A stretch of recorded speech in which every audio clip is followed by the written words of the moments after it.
Isang napakagandang babae na may kaakit-akit na likod ang nag-imbita sa bida para maghapunan.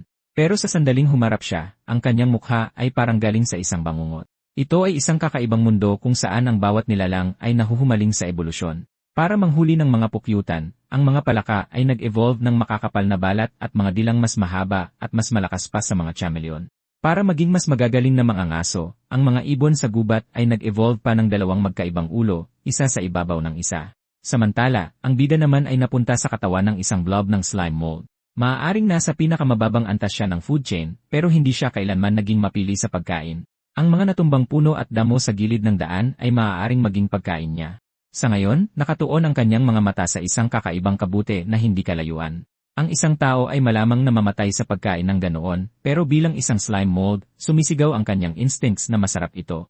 Isang masayang kaalaman tungkol sa slime mold. Kahit na napakabagal gumalaw ng slime mold, natuklasan ng mga siyentipiko sa pamamagitan ng mga eksperimento sa maze na palagi nitong nahahanap ang pinakamabilis na daan patungo sa target nito, gaano man kakomplikado ang maze. Ang mas nakakabaliw pa, sa isang eksperimento na ginagaya ang subway system ng Tokyo, 10 taon ang ginugol ng mga inhinyero sa pagdisenyo ng network, habang ang slime mold ay nakagawa ng mas mahusay na bersyon sa loob lamang ng 26 na oras. Kaya hindi siya nagtagal sa pag-alam ng pinakamabilis na ruta.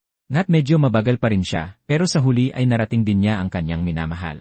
Nagpakawala siya ng isang pailalim na halakhak at naghanda na lamunin ang inosenteng maliit na kabute. Iniisip pa nga niya sa sarili, matagal na tayong nag-edating at ngayon lang tayo magkikita sa totoong buhay. Sa isang matamis na boses, nagtanong si Miss Mushroom, ikaw ba si Tao Guy Bangbang? Nagpakita ng isang kumpiyansang ngiti ang bida. Tama yan. Ang nag-iisa. Ang hindi niya inaasahan ay na-scam lang pala siya online ni Miss Mushroom. System notification, may natukoy na lason. Mabilis na nauubos ang mga sustansya. Mangyaring mag-detoxify kaagad. Sa sandaling iyon, nagsimulang bumagsak na parang baliw ang kanyang li. Para iligtas ang sariling buhay, pinili niyang putulin agad ang isang bahagi ng kanyang sarili para mabuhay, na nagpababa sa kanyang maximum Y mula 35 patungong 17. Kahit na, gumagana pa rin ang kanyang decomposition skill. Nagmura siya ng pabulong. CJ, palalampasin muna kita ngayon. Kapag nakabalik na ang slime sa kampo at nakapag-regroup, babalik ako para sa round 2. Dahil doon, sinimulan niyang i-decompose ang kahoy para mabawi ang yi. Pagkalipas ng 15 minuto, bumalik na sa buong kalusugan ang slime mold at ang kanyang maximum Yu ay bumalik na sa 35. Naisip din niya ang isang epektibong estratehiya. Tuktukin ang kabute ng paunti-unti, humiwalay bago tuluyang tumalab ang lason, tapos mag-decompose ng patay na kahoy para gumaling at ulitin ang proseso. Tinawag niya itong planong paglipat ng bundok. Sa wakas, sa kanyang ikawalong pagsubok, nagtagumpay siyang pabagsakin ang makamandag na bruhang iyon.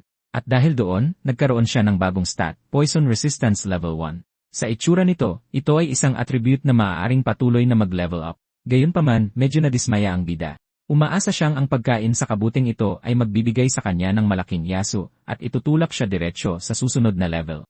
Sa kabutihang palad, mamasa-masa ang lugar na ito, at kung saan may halumigmig, may mga kabute sa lahat ng dako.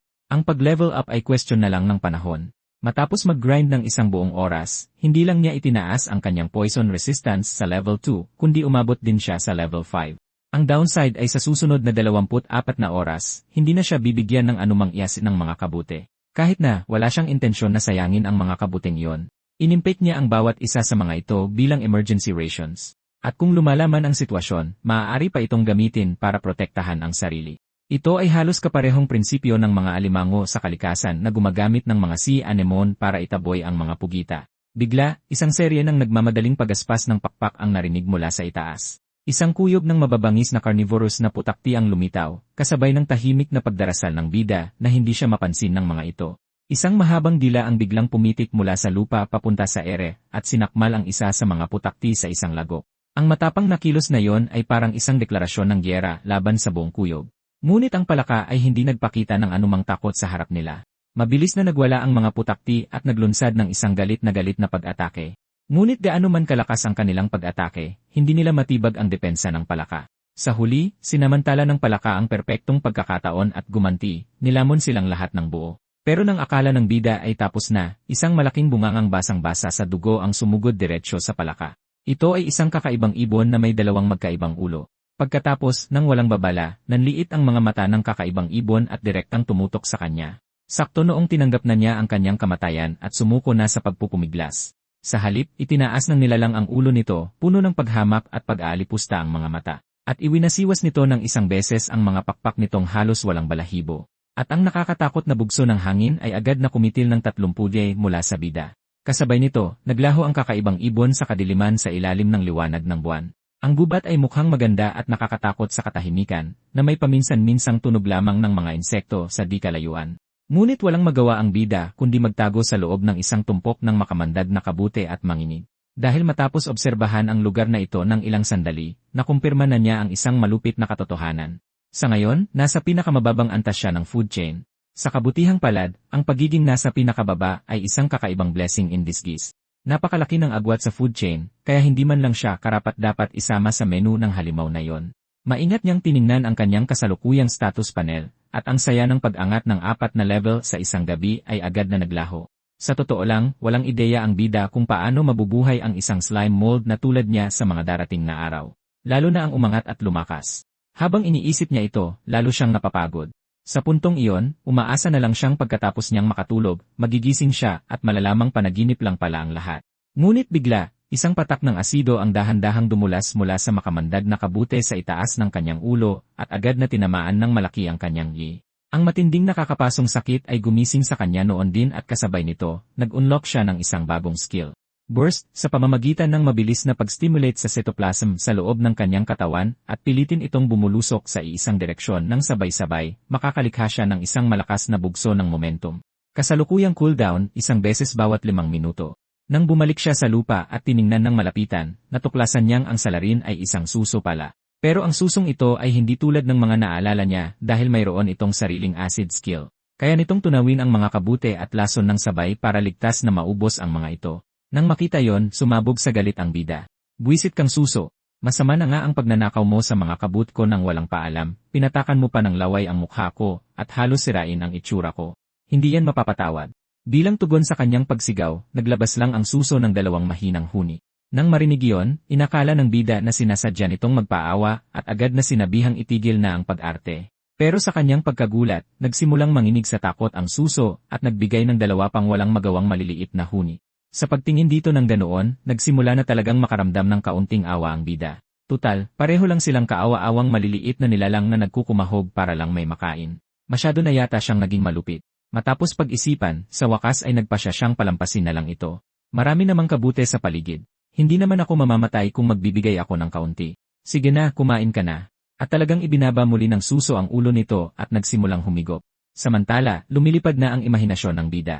Pagkatapos ng araw na ito, siya at ang suso ay opisyal ng magiging magkakampi. Sama-samang mag-level up, sabay na i-unlock ang mga advanced class, at sa huli magsasama para talunin ang Demon King. Kung gusto mong lumakas sa ibang mundo, talagang kailangan ang mga kasama. Nang matapos ang pantasya, lumipat siya sa tabi ng suso at formal itong inanyayahang sumali sa kanyang party. Itinagilid ng suso ang ulo nito at binigyan siya ng mausisang tingin. Pagkatapos ay may biglang sumugod at kinagat siya ng malakas. Doon lang talaga naintindihan ng bida ang batas ng kabubatang ito. Sa mundong ito ng mga halimaw, walang pakialam sa nararamdaman. Mayroon lang kumain o kainin. Ang mas malala, kahit pareho silang low-level na halimaw, malinaw na mas mabilis at mas malakas sa kanya ang suso. Binalak niyang tahimik na tumakas habang abala itong kumakain, pero sa sandaling napagtanto ng suso na nakakain ang slime mold na ito at walang banta, iniwan nito ang mga kabute at dumiretso sa paghabol sa kanya. Nang makita yon, ibinuhos ng bida ang lahat ng natitira niyang skill points sa pulse ng walang pag-aalinlangan. Binalak niyang ibuhos ang lahat at sa wakas ay matakasan na ng tuluyan ang suso.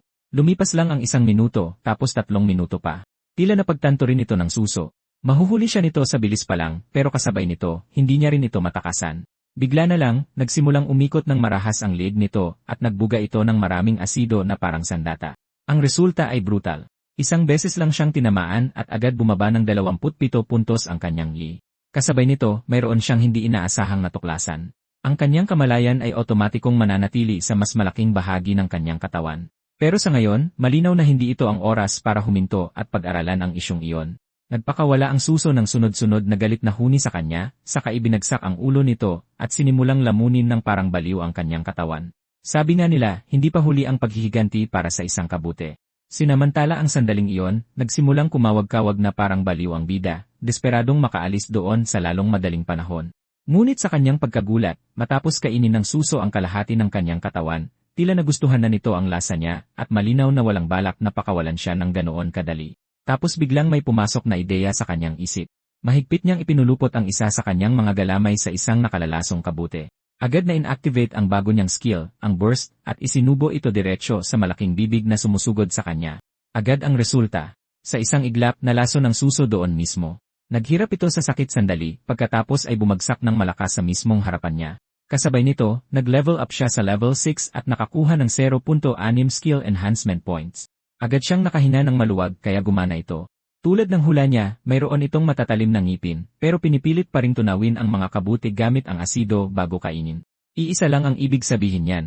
Wala itong sariling panlaban sa lason. Sa isiping iyon, napahagalpak siya ng tawa. Ano man ang mangyari, natalo na rin sa wakas ng maliit na slime na ito ang kanyang unang halimaw mula nang dumating sa ibang mundong ito. Ang tanging tanong na lang ngayon ay kung anong klaseng espesyal na sorpresa ang manggagaling sa pagdecompose ng isang halimaw. Sa sumunod na segundo, nasuka siya. Kahit papaano, bilang isang slime, nasuka talaga siya. Naman ang sama ng lasa nito. Maalat, maasim, at may texture ng makapal na sipon. Sobrang nakakadiri. Pero nang tiningnan niya ang system prompt, hindi pa rin niya maiwasang manghinayang napakawalan ito. Tutal, ang tagumpay na ito ay pinaghirapan niya ng may buhay na nakataya. Matapos maingat na balikan ang lahat ng nangyari kahapon, isang bagay ang sigurado niya. Kailangan niyang lumakas sa lalong madaling panahon. Pagiging mapili sa pagkain, lasa, gusto, wala nang halaga ang mga yon. Hindi siya papayagan ng realidad na maging mapili. Sa sumunod na 10 minuto, habang nilalabanan ng bida ang hindi matiis na pagduduwal, natapos na rin niya sa wakas ang pagdecompose sa suso.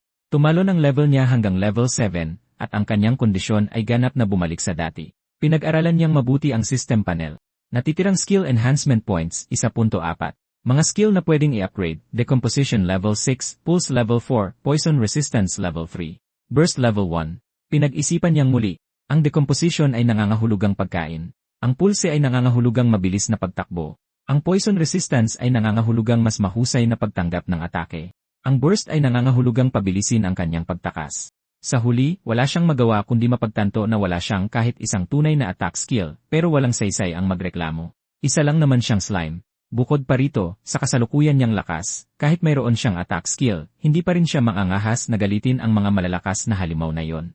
Sa huli, iyon lang ang tanging paraan para aliwin ang kanyang sarili. Matapos pag-isipan, inilagay niya ang lahat ng kanyang skill points sa pulse dahil kahit papaano, mapapabilis nito ng kaunti ang kanyang pagtakbo para sa buhay niya. Pagkatapos ay sinubukan ito ng slime at nalaman na kaya niyang gumalaw ng mga 20 sentimetro sa isang segundo na kung i-convert sa bilis ay aabot lang sa 0.78 kilometro kada oras.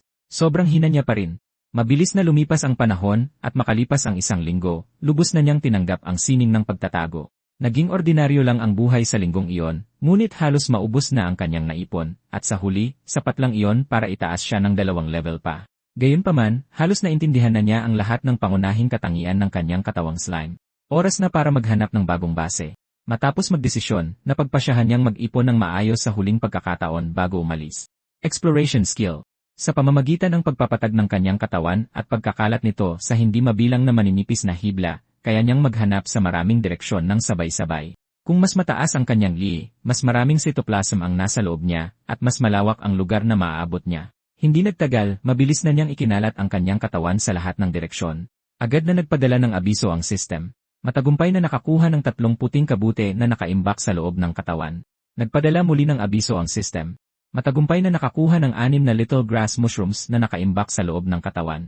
Matapos maging masanay sa pagkontrol ng kanyang katawan, kaya na niyang mag-imbak ng mga item sa loob niya o sabay na mag-explore at mag-decompose, na lubos na nagpapataas ng tagumpay ng decomposition. Habang matagumpay na itinaas ng bida ang kanyang poison resistance sa level 4, biglang nagbigay ng isa pang alerto ang system. Hindi ma-decompose ang target. Isang matinding sakit ang tumama sa kanya pagkatapos nyon at agad bumaba ng siyam ang kanyang yi. Mabilis niyang sinulyapan ang galamay na natunaw at agad na nalaman kung sino na naman ang nakabangga niya. Isa pang bugso ng asido ang sumugod sa kanya. At habang medyo ipinagmamalaki pa niya kung gaano siya kabilis, napagtanto niyang hindi rin biro ang suso.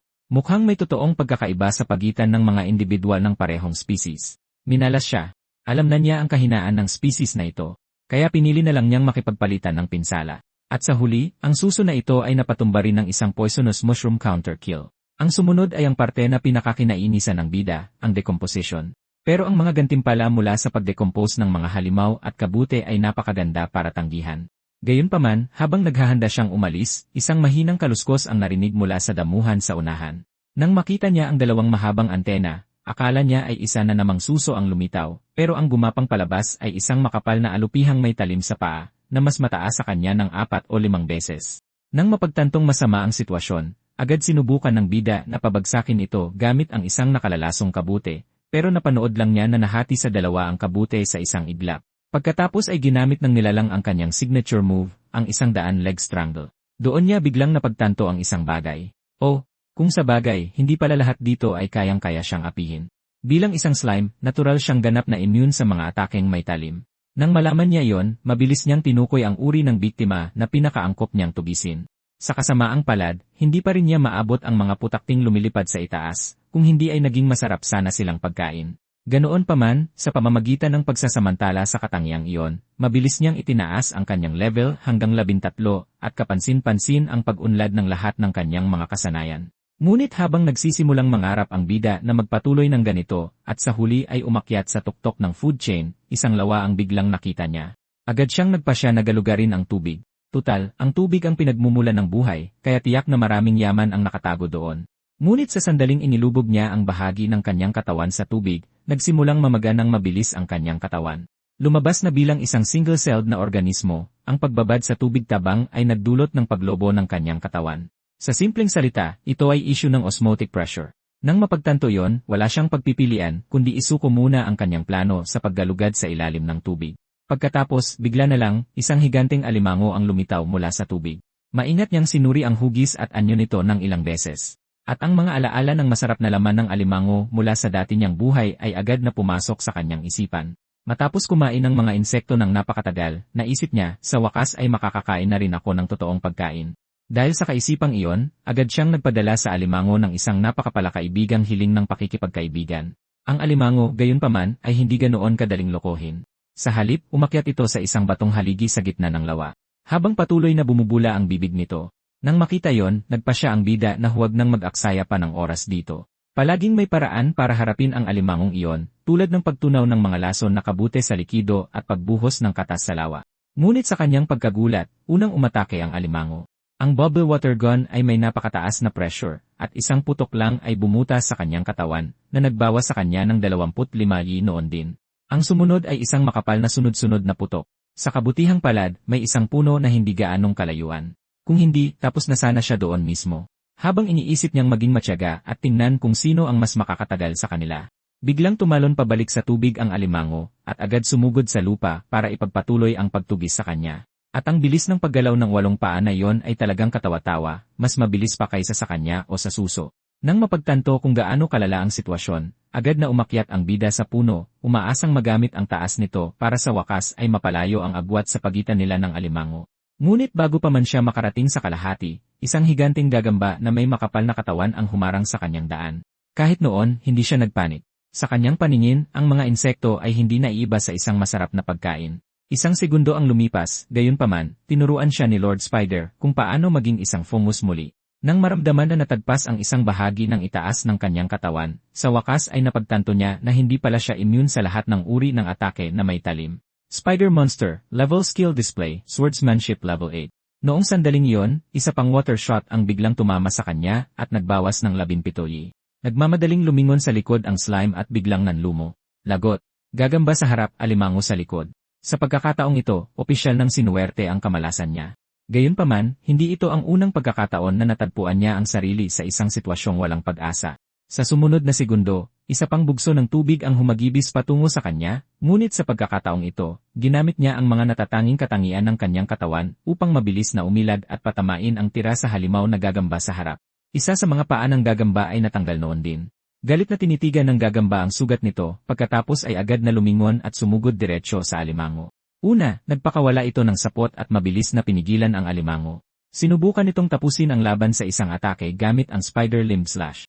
Ngunit ang tigas ng talukab ng alimango ay higit pa sa inaasahan. Sinalo nito ang buong kombo nang hindi man lang nasasaktan. Sa isang matinding labanan na sumunod, hindi matalo ng gagamba o ng alimango ang isa't isa. Ang mga sipit ng alimango ay malalaki at malalakas at sa sobrang tigas ng talukab nito, hindi masira ng gagamba ang depensa nito.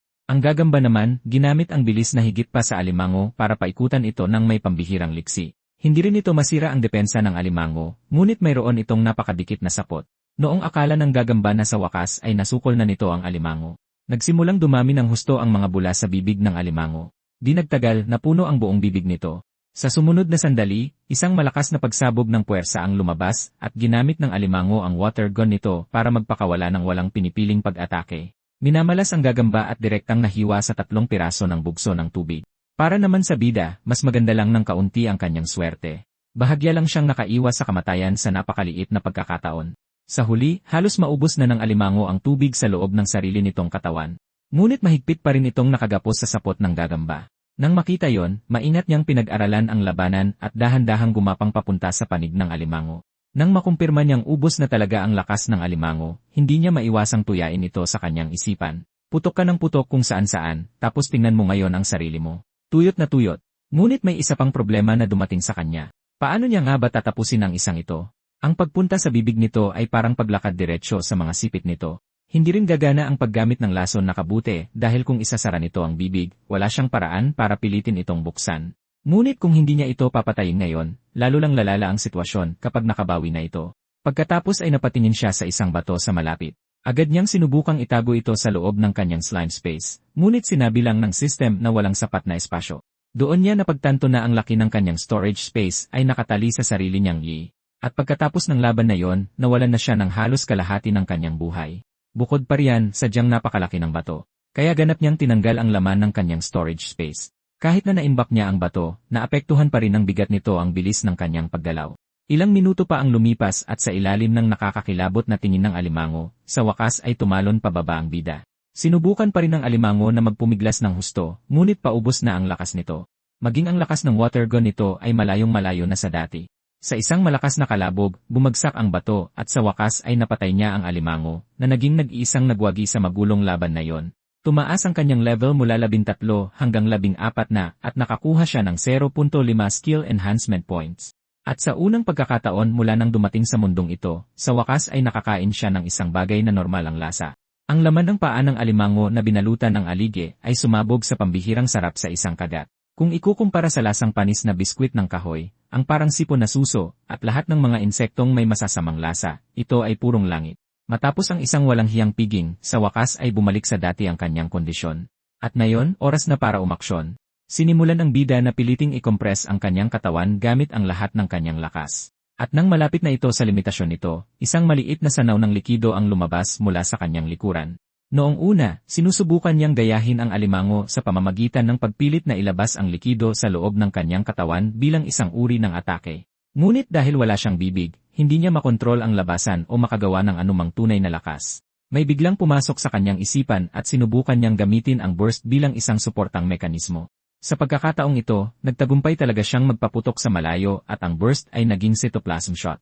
Sa pamamagitan ng agarang pagpapakilos sa cytoplasm sa loob ng kanyang katawan, ang kasanayan ay lumikha ng malakas na tulak at inilunsad ang cytoplasm na iyon palabas ng kanyang katawan bilang isang projectile.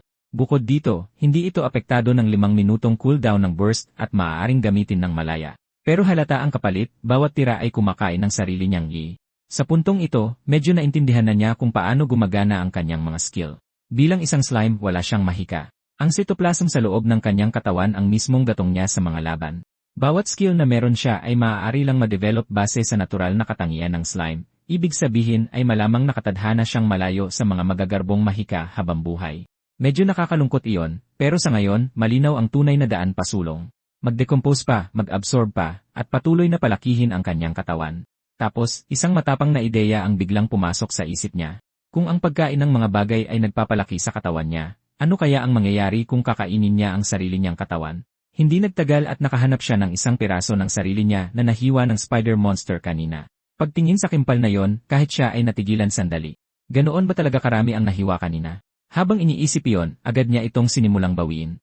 Sa sumunod na sandali, rumagasa sa katawan niya ang mga alon ng hindi pamilyar na alaala. Lumalabas na ang mga bahagi ng katawan niya na humiwalay ay hindi agad namamatay.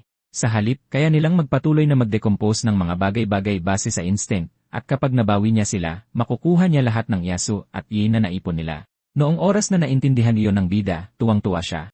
Kung kaya niya talagang hatiin ang katawan niya sa maraming piraso at ipadala sila para magtrabaho, tapos bawiin sila mamaya, hindi ba't para na ring ginawang isang bibig ang napakaraming bibig? Kung totoo iyon, edi sisirit pataas ang kanyang leveling efficiency.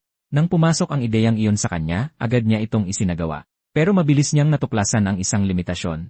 Kung bumaba sa 30 ang GI ng isang split body, papasok ito sa isang self-eating state at sisimulang kainin ang sarili para lang mabuhay. Ang maximum linya ay umabot na sa 178. Sa teorya, kaya niyang humiwalay. Hindi. Mali iyon. Basta't may sapat siyang pagkain, makakagawa siya ng kahit gaano karaming split bodies na gusto niya. Kaya agad siyang gumawa ng isang split body na may 30 GI, at nang mapanood niya itong dahan-dahang gumalaw pasulong nang hindi pumapasok sa self-eating state, nalaman niyang gumagana talaga ang paraan. Pagkatapos niyon, gumawa pa siya ng ilang split bodies at ipinadala ang bawat isa para mag-decompose ng iba't ibang target. Habang masayang humuhuni, inayos niya ang bawat split body kung saan kailangan pumunta. Tapos tinapos i-decompose ang natitirang laman ng gagamba at ibinalik ang sarili sa pinakamagandang kondisyon. Tutal, kapag nangangaso ka, laging nauuna ang kaligtasan. Habang mas nagiging pamilyar ang bida sa mga katangian ng kanyang slime body, nagsimula siyang makaramdam na naging sobrang lakas na niya. Walang epekto. Ang mga ordinaryong slashing attack ay walang epekto. Para naman sa mga advanced slashing attack, masasabi niyang medyo resistant na rin siya sa mga iyon. Sa madaling salita, kahit ang malalakas na physical attack ay nahihirapang magdulot ng tunay na nakamamatay na banta sa kanya. Ang tanging inaalala niya na lang ngayon ay ang mga magic attack. Pero hanggang sa puntong ito, wala pa siyang nakakasalubong na kahit isa. Dahil doon, napaisip siya kung masyado lang bang maliit ang mundo niya sa ngayon, o kung ang tinatawag na ibang mundo na ito ay isa lang talagang upgraded na bersyon ng Animal Kingdom. Pagkatapos niyon, sinimulan niyang gamitin ang sariling katawan bilang pain para manghuli ng mga alimango at nakahuli siya ng 5 sa isang hilaan.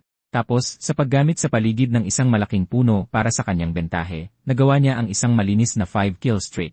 Umangat ng maayos ang level niya sa 15. Nang bumalik na ng buo ang kanyang kondisyon, natural lang na oras na para sa shooting practice. Pagkatapos ng 2 buong araw ng matinding pagsasanay, naitaas na ng bida ang cytoplasm shot sa level 6. Sa buong kondisyon, kaya na niyang magpakawala ng 30 sunod-sunod na tira. Ang tanging problema ay kulang pa rin sa lakas ang tira. Kaya ang pag-iisip kung paano palakasin ang kanyang mga tira ang naging pinakabago niyang sakit ng ulo.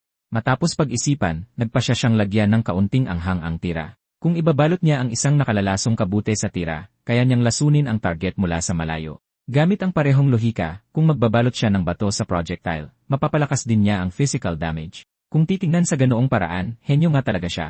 Tapos bigla, isang huni ang nanggaling sa isang kalapit na butas ng puno. Agad siyang nalito. Isang ibon? Pero bakit ito kumikinang? Isang alitap-tap. Dahil na curious, nagpasya siyang tingnan ito ng mas malapitan para malaman kung ano talaga ito. Di nagtagal, isang kuwagong medyo transparent na may mahinang kislap sa buong katawan ang pumasok sa kanyang paningin. Sa sandaling iyon, hindi mabilang na mga ideya ang dumaan sa kanyang isipan. Sa wakas, nandyan na. Isang mahiwagang halimaw ang sa wakas ay nagpakita. Pero hindi pinili ng kuwago na habulin siya dahil isa lang pala itong magic skill, ang shared vision.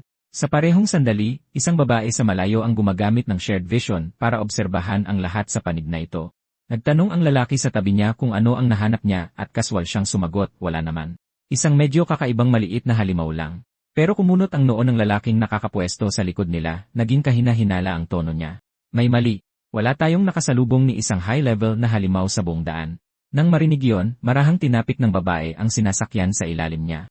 Little Steelback, amuin mo ng mas maigi at ihatid mo kami sa labasan. Kasabay nito, hininaan ng lalaking blonde sa tabi nila ang kanyang boses at sinabing, hindi man lang natin maabot ang Guildmaster sa pamamagitan ng magic communication. Pakiramdam ko, parang ganap na naselyuhan ang buong lugar na ito. Kung ikukumpara sa 3 iyon na kaswal na namamasyal, ang bida ay halos tumatakbo na para sa kanyang buhay. Pinili niya ang kabilang panig ng lawa bilang kanyang pansamantalang ligtas na lugar. Pagkatapos ay ibinuhos niya ang lahat ng lakas para tumalon pasulong gamit ang momentum. At sa tulong ng cytoplasm shot, nagawa niyang tumalon sa pangalawang beses habang nasa ere. Pagsapit ng katapusan, nakagastos na siya ng buong 80 li. At pagkatapos ng ilang minuto pa ng pagtakbo, sa wakas ay huminto siya sa isang lugar na pinaniniwalaan niyang sapat na ligtas. Hindi maiwasan ng bida na bumulong sa sarili, grabe, tinakot mo ang FOMO sa akin. Mabuti pang umuya ng sanga para kumalma. Maaaring maituring siyang malakas sa mga low-level na halimaw na kapareho niya ng tier ngayon. Pero kung makasalubong siya ng kahit isang tier lang na mas mataas sa kanya, malamang ay mabubura pa rin siya sa isang iglap. Tapos bigla, isang nakakatakot na presyon ang bumagsak mula sa kanyang likuran. At sa isang segundo, inakala niyang nahuli na siya. Ang bigat ng presyon ay mas malala pa kaysa sa snake stork monster na yon. Anong klaseng nilalang ba ang kwabong iyon? Pero habang dahan-dahan niyang inilipat ang tingin sa likuran, isang higanteng kuko ang bumagsak sa gitna ng gubat ng walang babala. Maingat siyang gumapang palapit dito. Nanginginig ng kaunti ang boses niya habang nakatitig. Isang kamay? Teka, daliri ba yon? Ito na kaya ang maalamat na golden finger na para sa kanya lamang. Sumisigaw ang kanyang instinct na kung kaya niyang i-decompose at i-absorb ang misteryosong daliri na ito mula sa isang high-level na magical beast, hindi lang siya tatalon sa ilang agwat ng kapangyarihan sa isang iglap. Maaari pa siyang mag-evolve dahil dito. Sa pag-iisip niyon, agad niyang sinubukang i-decompose ang daliri ng halimaw. Pero sa sandaling nagsimula siya, isang marahas na alon ng sakit ang pumunit sa kanyang mga cells. System notification, bigo ang decomposition. System notification, masyadong mababa ang skill level o masyadong malaki ang agwat sa level ng target. System notification, na-trigger ang protektadong target. System notification, nakakaranas ng backlash ang mga cell. Pagkatapos noon, nagsimulang bumagsak na parang baliw ang kanyang yi. Pero buti na lang, sa ngayon, marami na siyang karanasan pagdating sa pagputol ng bahagi ng sarili para mabuhay. At iyon ang tanging dahilan kung bakit halos napanatili niyang buhay ang sarili. Gayunpaman, habang desperado siyang nagde-decompose ng kahoy para makabawi ng yi, biglang nagsimulang yumanig ng malakas ang lupa.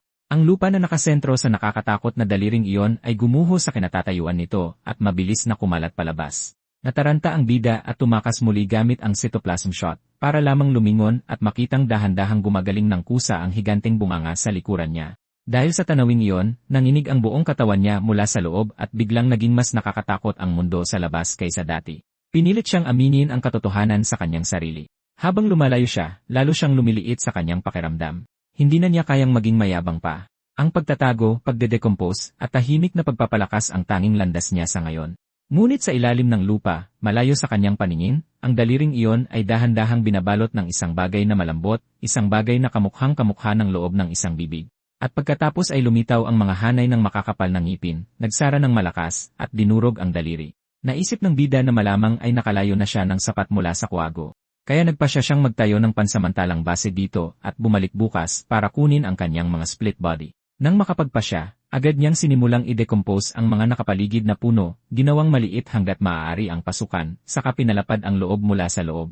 Sa ganoong paraan, hindi makakasingit ang sinumang medyo malaking halimaw. Nang malinaw na ang plano, bumalik na naman siya sa trabaho. Matapos pag-ingatan ang disenyo, nagtanim pa siya ng mga glow mushroom na may mahinang lason sa loob ng kuweba. At sa wakas, natapos na ang pansamantalang maliit na silungan na parehong ligtas at komportable.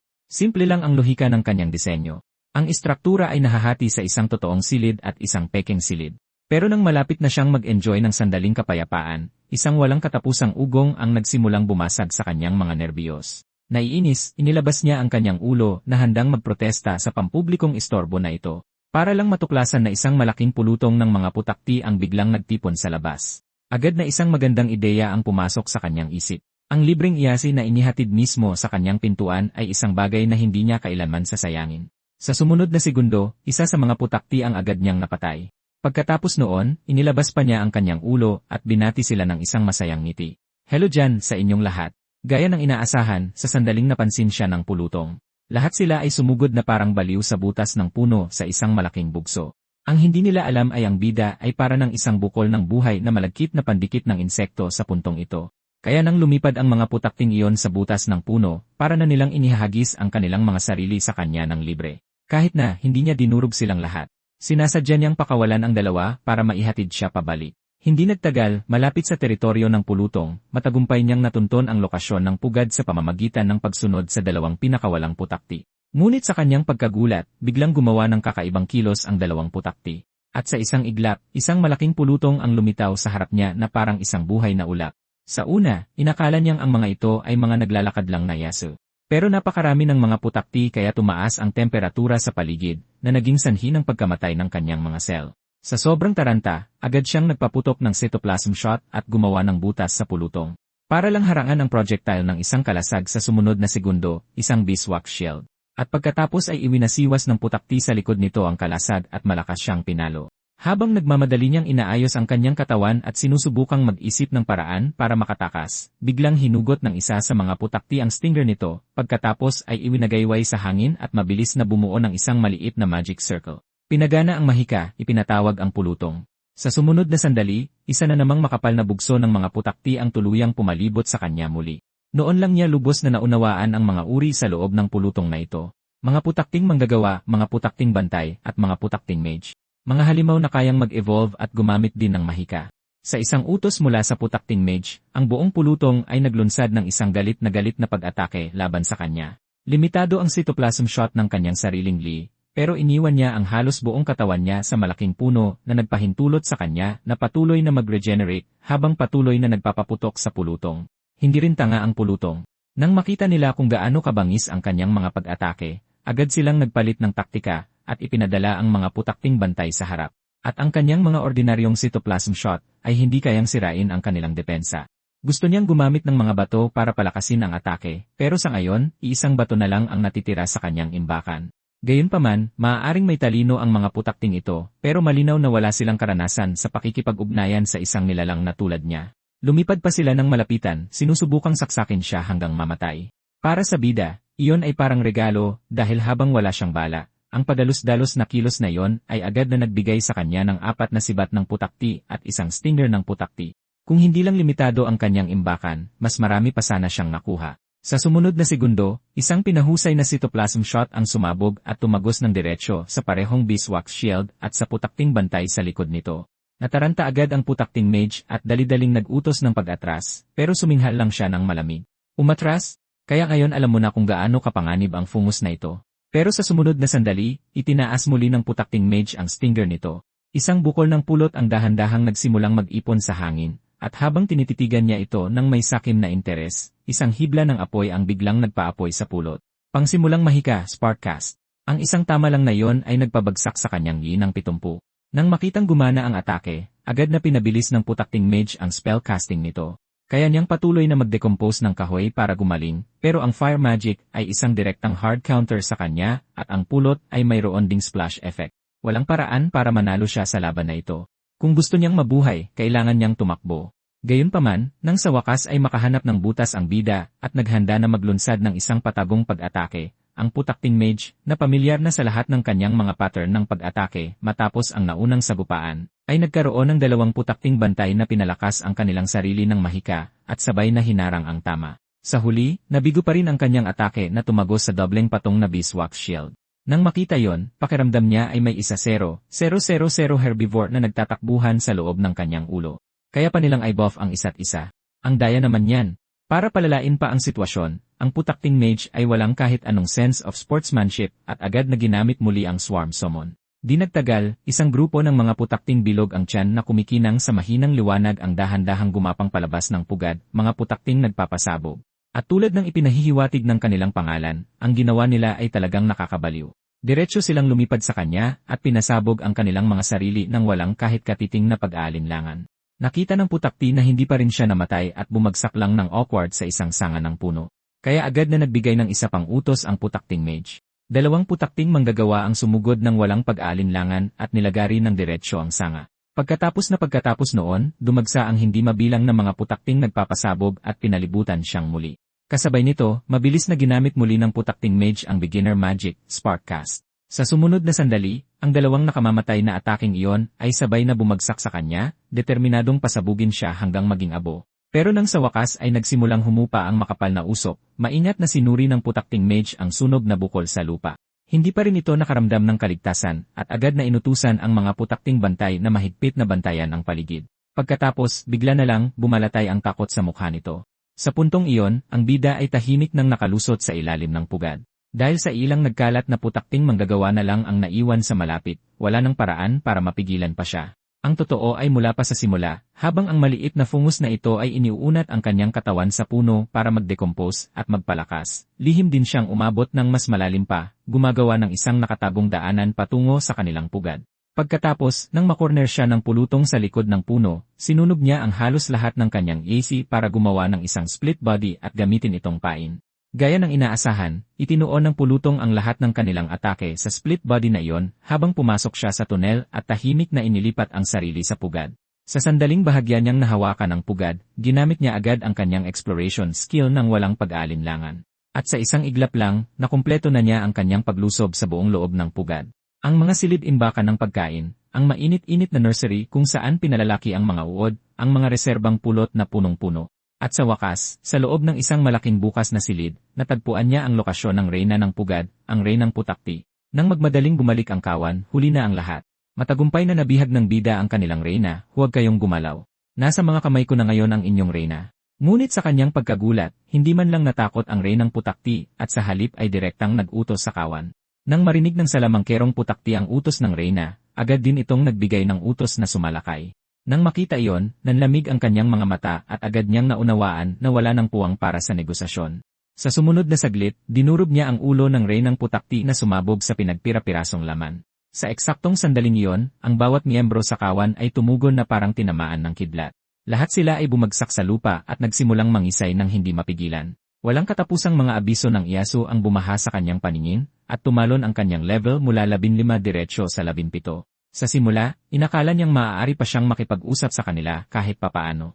Pero tila, kahit may hierarkiyang panlipunan, sinusunod pa rin ng mga mababang antas na halimaw ang kanilang likas na ugali higit sa lahat. Ang kadiliman ng gabi ay dahan-dahang kumalat muli sa buong kagubatan. Matapos ang mahabang panahon ng walang tigil na decomposition, naabot niya sa wakas ang hangganan ng ani para sa pagdecompose ng mga putakti. Sa susunod na 24 na oras, wala na siyang makukuhang iyasi mula sa kanila, at anumang inalampas sa kanyang maximum ay mawawala pagkatapos ng 1 oras. Ipinakita ng system panel ang lahat ng malinaw. Kasalukuyang species, slime level 21. Nakamit na tagumpay, mahinang nilalang. Pangunahing katangian, decomposer. 918/800 at 2 plus 116 na. Natitirang skill enhancement points, 0.3. Decomposition, level 7. Pulse Max, Poison Resistance, Level 7. Cytoplasm, Shot Level 6. Central Command Level 2. Maingat niyang pinag-aralan ang kanyang kasalukuyang status panel, at habang lalo niya itong tinitingnan, lalo siyang sumasaya. Ang yugto na ito ng decomposition ay hindi lang nagpalakas ng husto sa kanyang poison resistance, kundi binigyan din siya ng bagong skill, ang Central Command. Siyempre, sinubukan agad ng munting fungus na ito na lagyan ito ng isang skill point para lang makita kung ano ang mangyayari. Pero walang-wala talagang nagbago, na nagpaisip sa kanya kung simple lang ang dahilan. Siguro ay wala pa siyang mga tauhan na mautusan. Hindi pa man natatapos ang pag-isip niya nang lumitaw ang isang abiso ng pagkabigo, na nagsasabing nabigo ang upgrade. Noon niya nalaman ang isa pang patakaran.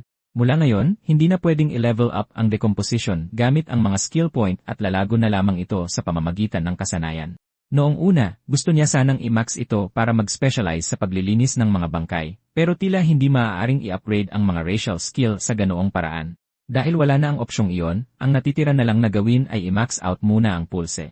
Gayunpaman, napakalaki ng nakuha mula sa labanang ito. Habang tumataas ang kanyang li, lumawak din ang espasyo para sa imbakan sa loob ng kanyang katawan, at ang pulot sa harap niya ay isa ring kayamanan. Ang pag-decompose lang ng isang tipak nito ay nakakapanumbalik ng buong 400 yi. Habang iniisip iyon, tahimik na pinagmasdan ng bida ang larangan ng mga bangkay sa harap niya, at hindi maiwasang balikan sa isip ang kanyang landas ng paninila. Nagsimula ito sa counter-kill sa suso. Mula sa sandaling iyon, tunay siyang tumahak sa landas ng isang maninila.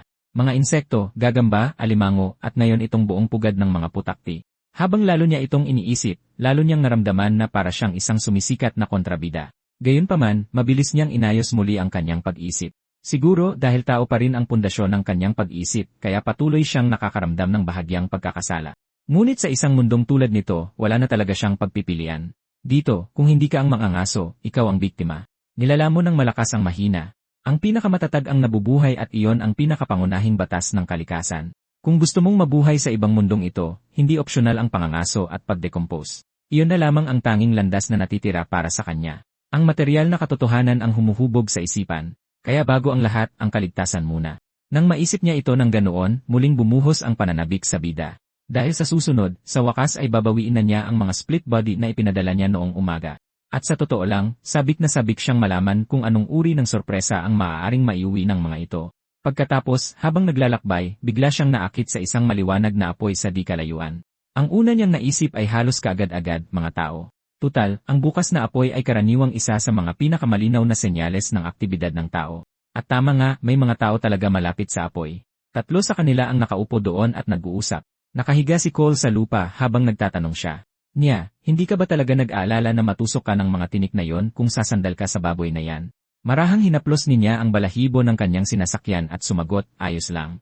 Kapag nakarelax siya, medyo malambot naman talaga ang mga balahibo ni Little Steelback. Napagod ka ngayon. Bukas, asa pa rin ako sa'yo para tulungan kaming makahanap ng daan palabas. Sa gilid, nagsalita si Hawk na may halatang pagsisisi sa kanyang boses. Pumunta kami rito para hanapin ang Guildmaster at sa huli, kami mismo ang naligaw. Bilang pinuno ng grupo, hindi ko matatakasan ang sisi niya. Cole, pasensya na. Pero malinaw na hindi inisip ni Cole na kasalanan ito ni Hawk. Ang magic communication ay tuluyang nawala. Walang kahit isang bakas ng anumang mataas na antas na halimaw at ang buong gubat ay parang naging isang maze. Walang sinuman ang makakapaghula na mangyayari ang ganito karaming kakaibang bagay. Kaya Kapitan Hawk, huwag mo nang sisihin ang sarili mo. Hindi pa natin natatagpuan ang Guildmaster, pero hindi pa kailangang mag-alala. Tutal, isa siya sa 3 pinakamalakas sa mga pinuno ng 8 dakilang guild. Kapag nakahanap na tayo ng daan pabalik bukas, maaari na nating iulat ang lahat ng ito sa simbahan. Nang marinig iyon, tila kumalma ng kaunti si Hawk. Ang lakas ng Guildmaster ay hindi matatawaran, syempre. Pero ang problema ay 2 taon na siyang nawawala. Matagal nang may mga chismis na pinaghihinalaan ng simbahan ang ating guild. At nagkataon lang, pumunta dito ang Guildmaster pagkatapos lang tanggapin ang isang misyon na personal na itinalaga ng Papa. Ang Guildmaster na kanilang pinag-uusapan ay si Gorn, ang pinuno ng 100 Styles Guild. 10 taon na ang nakalipas, itinatag ni Guildmaster Gorn ang 100 Styles Guild. Hindi tulad ng ibang mga guild na may mahigpit na mga kinakailangan sa pagpasok, walang pakialam ang 100 Styles Guild sa lahi, klase, o antas. Hanggat naniniwala ang isang tao sa pangunahing diwa ng guild na walang pananakot, walang pang-aabuso, at walang kasamaan, malugod silang tinatanggap na sumali. Higit sa lahat, sa tuwing pinamumunuan ni Gorn ang isang pangangaso ng halimaw, ang mga nakuhang yaman ay pantay na ipinamamahagi sa lahat ng miyembro para tulungan ang lahat na umunlad ng sama-sama. Iyon mismo ang dahilan kung bakit naging tanyag ang 100 Styles Guild sa pagkabukas palad at pagkakaisa nito, na mabilis na naging isa sa 8 dakilang guild. At dahil nga sa napakabilis na paglago ng 100 Styles Guild, kumalat ang mga chismis na nagsimula na itong paghinalaan ng simbahan. 2 taon na ang nakalipas, sinabi lang sa kanila ni Guildmaster Gorn na pupunta siya sa Swamp Forest para sa isang misyon, at pagkatapos noon, wala nang narinig mula sa kanya kailanman. Kung wala ang proteksyon ng Guildmaster, naging malupit ang nakalipas na 2 taon. Sunod-sunod na kinuha ang mga miyembro. Ang iba ay umalis na lang, at ang dating maluwalhating 100 Styles Guild ay nasa bingit na ngayon ng pagbagsak. Minsang kinilala ni Gorn ang talento ni Hawk at binigyan siya ng pagkakataon. Kaya binuo ni Hawk ang koponang ito upang maghanap ng anumang bakas ng Guildmaster. Ngunit sa huli, tanging sina niya at Cole lamang ang tumugon sa kanyang panawagan. Dahil doon, taos-pusong nagpapasalamat si Hawk sa kanilang dalawa. Nang marinig iyon, agad na sinubukang aliwin niya siya. Huwag mong sabihin yan. Kung hindi itinatag ni Guildmaster Gorn ang 100 Styles Guild, ang isang taong may niche class na tulad ko ay hindi kailanman magiging isang adventurer. Sumagot si Cole na may mapanuksong tono. Talaga? Pero sa kakayahan mong kontrolin ang mga mid-level na halimaw, malamang maraming guild ang nag-aagawan para i-recruit ka ngayon. Kung may nangyari man talaga kay Guildmaster Gorn, hindi ka naman mahihirapang maghanap ng susunod mong tahanan. Malinaw na hindi ito pinalampas niya at agad na sinabihan si Cole na tumahimik na at matulog. Nang makita yon, matalinong iniwasan na ni Cole ang usapan. CJ, isipin mo na lang na wala akong sinabi. Samantala, nanatiling tahimik na nagtatago sa damuhan ng bida, nakikinig sa kanilang usapan. Sa kasamaang palad, dahil sa layo ay mahirap pa ring marinig ng malinaw ang lahat. Mga guild, ang simbahan, hindi lubos na maintindihan ng slime ang kanilang sinasabi, pero isang bagay ang malinaw sa kanya. Ang pagkuha ng impormasyon tungkol sa mundo mula sa mga tao ay napakahalaga. Dahil sa isipang iyon, dahan-dahang iniunat ng bida ang bahagi ng kanyang katawan papalapit, na may intensyong gamitin ang sarili bilang isang buhay na wiretap.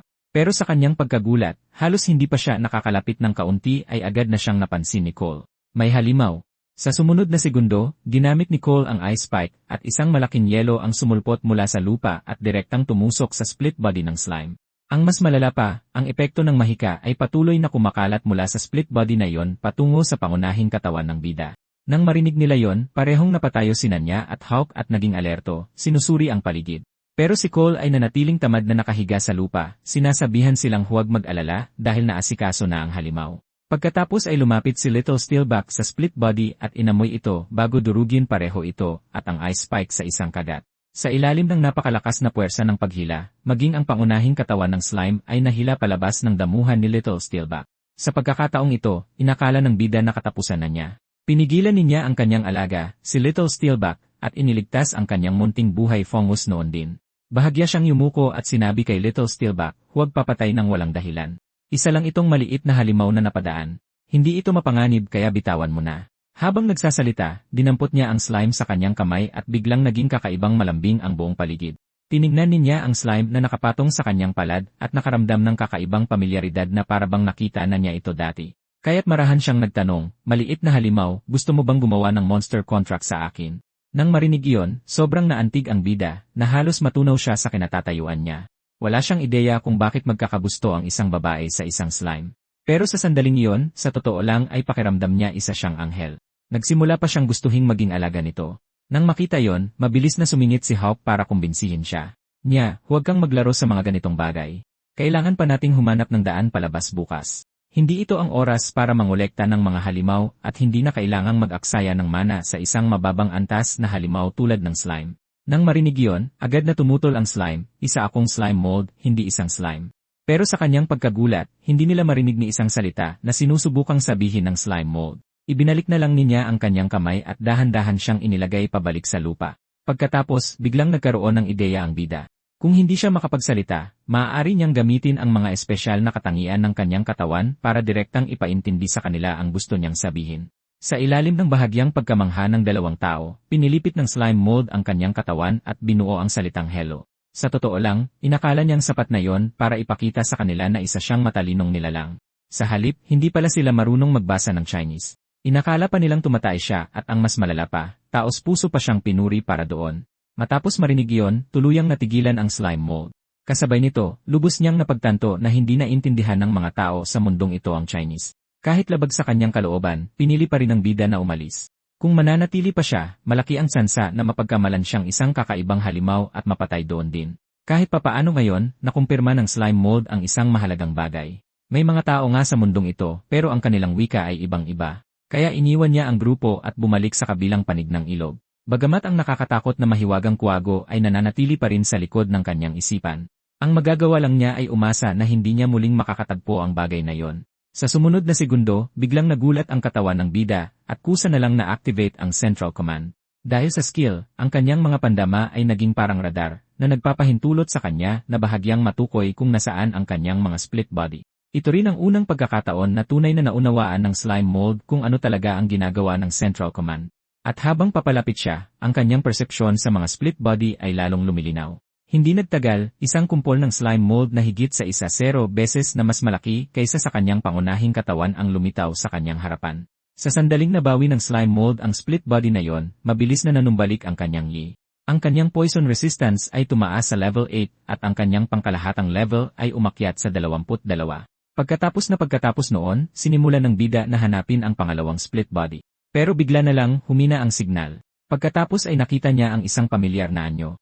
Hindi pa rin tapos lamunin ng suso na iyon ang kanyang split body. Nang makita yon, nagpakawala ang bida ng isang cytoplasm shot at diretso itong ipinadala sa kabilang buhay. Habang tinitingnan ang nanginginig na split body sa tabi niya, halos madurog ang puso ng slime mold. "Oh, kawawa kong maliit na baby. Sobra ka nang nagdusa. Nandito na si tatay para ihatid ka pauwi." Pero habang papalapit ang bida sa kanyang split body, isang mahabang dila ang biglang lumabas mula sa tumpok ng kabute at agad na sinunggaban ang split body. Mukha pang nasiyahan ang palaka habang ninanamnam ang lasa. Nang makita iyon, nanginig sa galit ang slime mold dahil para sa kanya, wala iyong pinagkaiba sa panonood sa isang taong kinakain ang sarili niyang katawan sa mismong harapan niya. Sa sumunod na segundo, muling nagpakawala ng cytoplasm shot at tinamaan ito ng diretsyo sa ulo. Pero sa kanyang pagkagulat, ang dila ng palaka ay di kapanipaniwalang mabilis at sensitibo. Sa huling sandali, nagawa nitong harangin ang atake. Marahil dahil sa atake na yon ay napagtanto ng palaka na hindi siya madaling biktima dahil agad itong tumalikod at tumalon sa tubig. Walang paraan para hayaan na lang ng slime mold na makatakas ito ng ganoon kadali.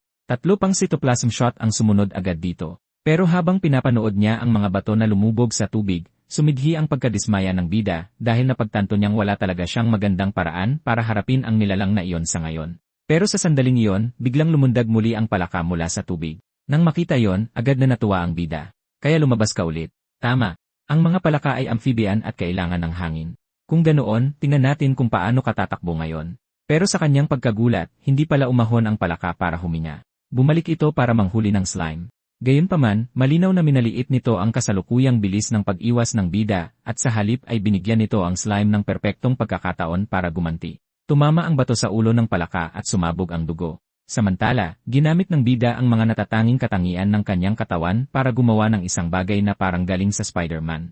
Nagbitin siya sa isang malapit na sanga para maiwasang mapilitan sa isang pasibong posisyon muli. Naramdaman ang pinsala sa kanyang nabulag na mata, agad na sumiklab ang galit ng palaka, at sumugod ito diretsyo sa slime nang walang anumang pag-aalala sa depensa. Sa kasamaang palad, tuluyan nang naubusan ng bato ang slime, at ang mga bala na ipinutok niya pagkatapos ay naging pagkain lang na direktang inihatid sa kalaban. Sa sumunod na segundo, huminto ang palaka sa ilalim mismo ng bida, at bumaril ang dila nito na parang bala ng kanyon, agad na dumikit ng mahigpit sa katawan ng slime.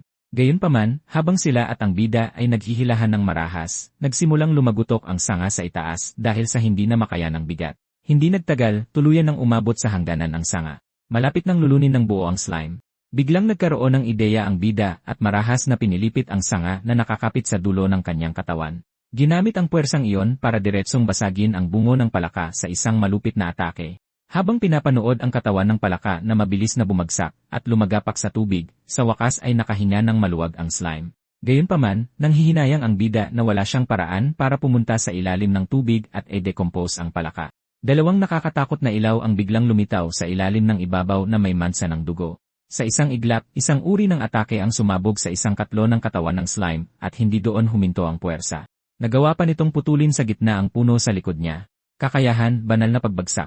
Doon lang tuluyang naintindihan ng slime na hindi ito isang ordinaryong palaka, kundi isang magical beast na palaka na may tunay na kakayahan. Napuno ng pagkabigla ang bida.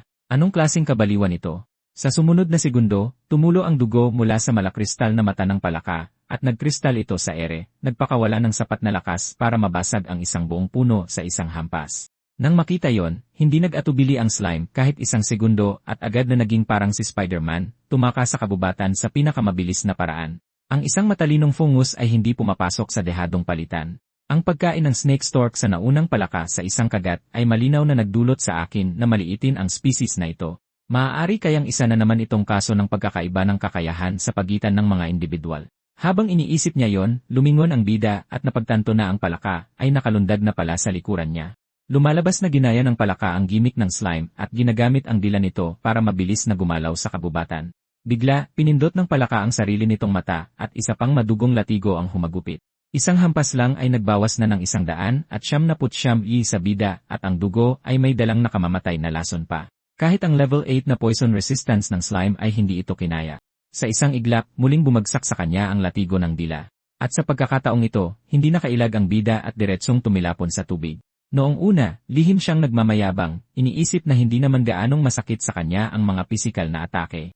Ngunit may lumabas na system notification, may napansing cellular osmotic pressure imbalance. Umalis kaagad. Bago pa man makagawa ng kahit ano ang slime, sumugod ang palaka ng nakabuka ang bibig, nilamon ang buong katawan ng bida sa isang lagok. Pero ang hindi inaasahan ng palaka, ay hindi perpektong makasara ang mga ngipin nito, at nagsimulang piliting lumabas ng slime ang sarili niya ng paunti-unti sa mga siwang. Kahit na, patuloy pa ring nagdudulot ng pinsala sa bida ang stomach acid ng palaka. Sa teorya, hanggat mailalabas niya ang kanyang pangunahing katawan bago siya tuluyang matunaw ng palaka, mayroon pa siyang pagkakataong mabuhay. Pero ang problema ay naubos na ang halos lahat ng lakas ng slime sa pagpilit lang na buksan ang bibig ng palaka, kaya hindi na niya kayang maghiwalay ng bagong katawan. At para lalong lumala ang sitwasyon, tinulak pa siya pabalik sa bibig nito gamit ang kamay ng palaka. Nang makita yon, wala nang ibang pagpipilian ng bida. Gamit ang natitirang lakas, ipinuwersa niya ang isang maliit na bahagi ng kanyang katawan sa tubig. Habang dahan-dahang pumapasok ang tubig ng lawa sa bahaging iyon ng katawan ng slime, isang malaking pamamaga ang sumabog sa loob ng tiyan ng palaka. Kapag nawala sa balance ang osmotic pressure, magsisimulang sipsipin ng katawan ng slime ang tubig na parang baliw, at ang laki niya ay tataas sa nakakabaliw na bilis. Pero kahit na, ayaw pa ring sumuko ng palaka, at desperadong sinusubukang itulak ang katawan ng bida papalalim sa bibig nito. Dahil nauwi na sa laban ng buhay at kamatayan, binigay na rin ng slime ang lahat, sinunog ang pulot na nakaimbak sa kanyang katawan. Sa isang iglap, mabilis na pumilipit at lumubo ang katawan ng palaka, tapos ay sumabog ito. Pagkatapos noon, nagsimula ring lumaki ang katawan ng slime sa nakakatakot na bilis. Notifikasyon, natalo ang halimaw. Nakatanggap ng IASE. Notifikasyon, na-decompose ang banyagang bagay. Nakuha ang antibody. Nararamdaman ang sobrang laki ng kanyang katawan sa sandaling iyon, medyo nabigla talaga ang bida. Notifikasyon, nakuha ang maximum osmotic pressure regulation. Notifikasyon, kasalukuyang I11,870/924. Notifikasyon, ang sobrang li ay mawawala pagkatapos ng 1 oras. Lumalabas na karamihan sa katawan ng slime ay puno ng ayon ng tubig mula sa lawa. At dahil napakalaki na ng kanyang sukat, mayroon na siyang sapat na cellular fluid para i-regulate ang mga pagbabagong dulot ng osmotic pressure. Pagtingin sa higit 1,0,000 I na malapit nang mawala, agad na napagtanto ng bida na kailangan niyang sulitin ang bawat halaga ng pansamantalang power-up na ito. Tutal, ito ay isang bagay na halos inubos ng slime ang lahat ng kanyang naipon para makamit. Sa ganitong kalaking katawan, biglang nakaisip ng magandang ideya ang bida. Natatandaan niyo ba yung mga laro na gumugulong ka at sinisipsip ang lahat para maging isang malaking madikit na bola? Hindi nagtagal, napakaraming aquatic magical beasts ang na-decompose ng slime. Kahit na, bagamat naka-adapt na siya sa osmotic pressure, ang paggalaw sa tubig ay mayroon pa ring matinding resistance at nahirapan ang slime na gumalaw ng maayos. Ang mga isdang magical beast na yon ay napakaliksi rin.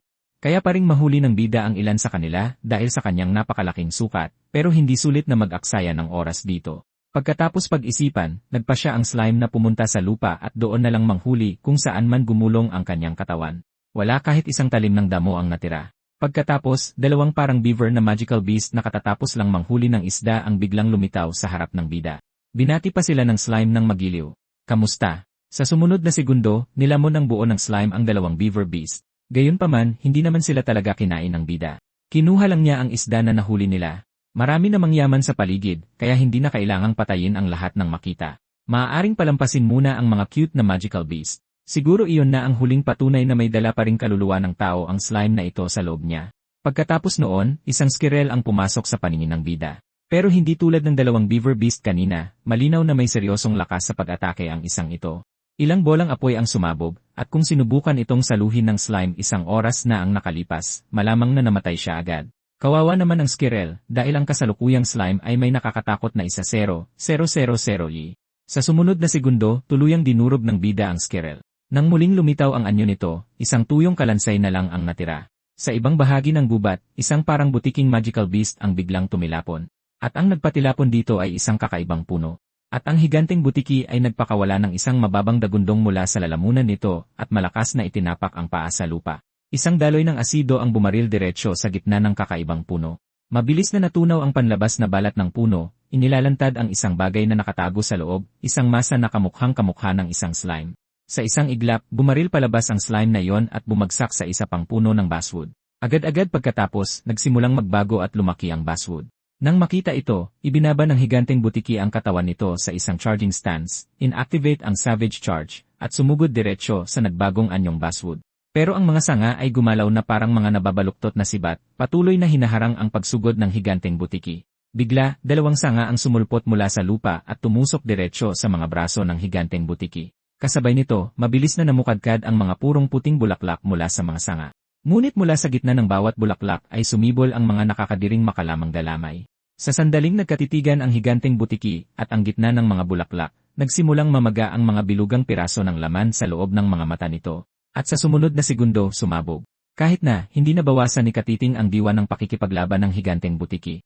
Sa halip, ginamit nito ang pagkakataong iyon para makawala sa mga pagkakagapos. Tumilapon ang katawan nito dahil sa puwersa. Subalit, ginamit nito ang talbog mula sa lupa para piliting patatagin ang tindig. Kakayahan, pandama sa init. Naramdaman ng higanteng butiki ang mga sanga na sumusugod dito at agad na tumalon sa ere. Gamit ang hagupit ng buntot nito, pinaghiwa-hiwalay nito ang bawat sanga. Dahil din sa pagtalon na iyon ay nakalapit ang higanteng butiki sa kakaibang puno. At sa sumunod na segundo, bumagsak ang buntot nito, na hinati ang puno at ang slime sa loob nito. Dahan-dahang naghiwa-hiwalay ang slime at naging itim na ulap. Ngunit hindi nakuha ng higanteng butiki ang inaasahan nitong tagumpay dahil nagsimulang tumubo muli ang mga galamay mula sa mga basag na eyeball. At hindi nagtagal, nagsimulang mamutla ang balat nito. Pagkatapos, sa sandaling iyon, isang malaking globo ang biglang lumitaw sa sakop ng thermal sensing nito. Sa isang iglap, nilamon ng buo ang buong katawan ng higanteng butiki. Isang system notification ang lumitaw. May natukoy na banyagang bagay. Na-activate ang mga antibody.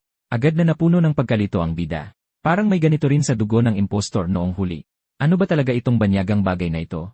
Ngunit mabilis na isinantabi ng slime ang pag-iisip na yon. Hayaan mo na. Basta't may mga antibody, sapat na yon. Ang mahalaga ngayon ay samantalahin ang natitirang kaunting oras at lumamon hanggat maaari. Gayunpaman, habang patuloy na gumugulong ang slime, unti-unting naramdaman ng bida na may mali. Kahit na hindi pa siya nakakagulong sa buong 100 acres, tiyak na nakalampas na siya sa 12 ng ektarya. Pero napakakapal pa rin ng gubat na ito na para bang wala itong katapusan. Bigla, naramdaman niyang bahagyang gumalaw ang lupa. At sa isang iglap, isang sinag ng liwanag ang tumama diretsyo sa kalangitan. Kasunod nito ang malakas na shockwave ng isang pagsabog. Natigilan sa pagtataka ang bida. Ano? Namamalikmata ba ako? May dambuhalang magic circle ba na kumislap sa kalangitan? At yung pagsabog din, bakit walang tunog? Habang sinusubukan pa rin niyang iproseso ito, biglang lumiit ang katawan ng slime pabalik sa orihinal nitong laki. At walang duda tungkol doon. Tapos na ang kanyang overpowered rampage time, at bumalik siya sa simula.